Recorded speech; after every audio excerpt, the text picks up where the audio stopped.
What about Duncan Jackson? I heard he was eager to read. You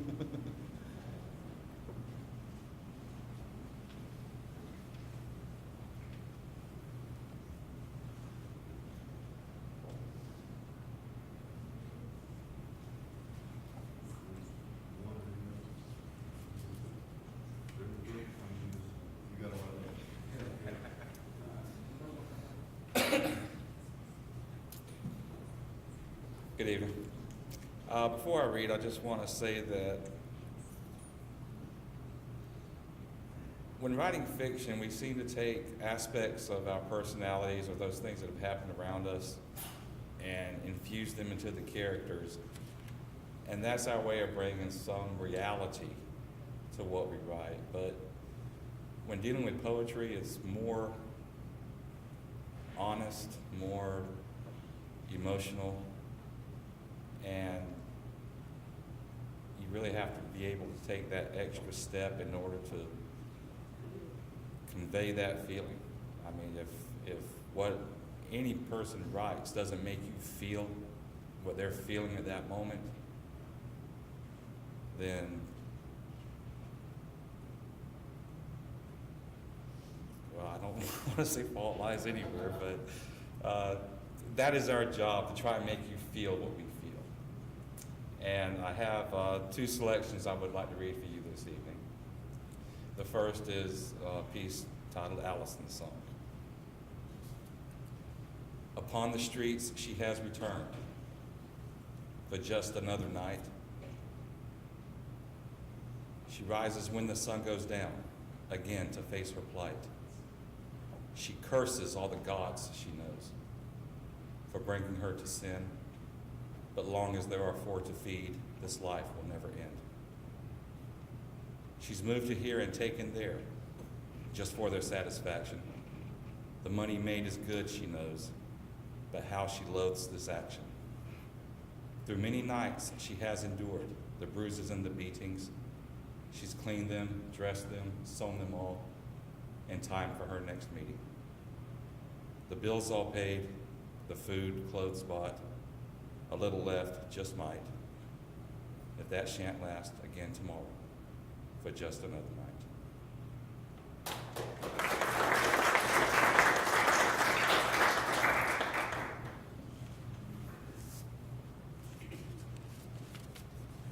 And I have another I would like to read here.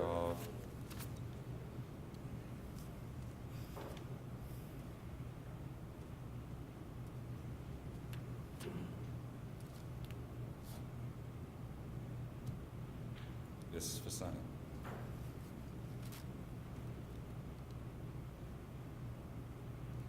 The morning that you left me,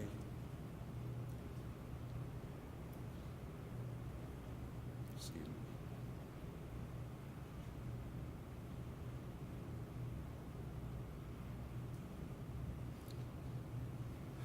The morning that you left me, I did not say goodbye. I did not get to hold your hand. You did not see me cry. I did not get to tell you just how good life has been, knowing you were at my side, forever, always, friend. The time we spent together, the time we spent apart, never changed the love I held deep within my heart. For a friend, more like a brother, a friend both tried and true. You took a little piece of me, I kept a piece of you. Though living now in heaven, in my heart you still reside, till we meet on the streets of glory, and I stand there at your side.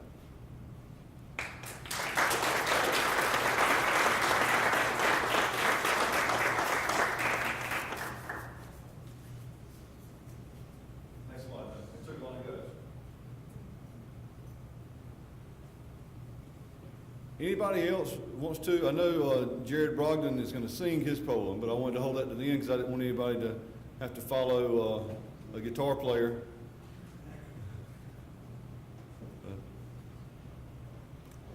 All right, well, come on up. I thought so. Jared, hold off, we got one more.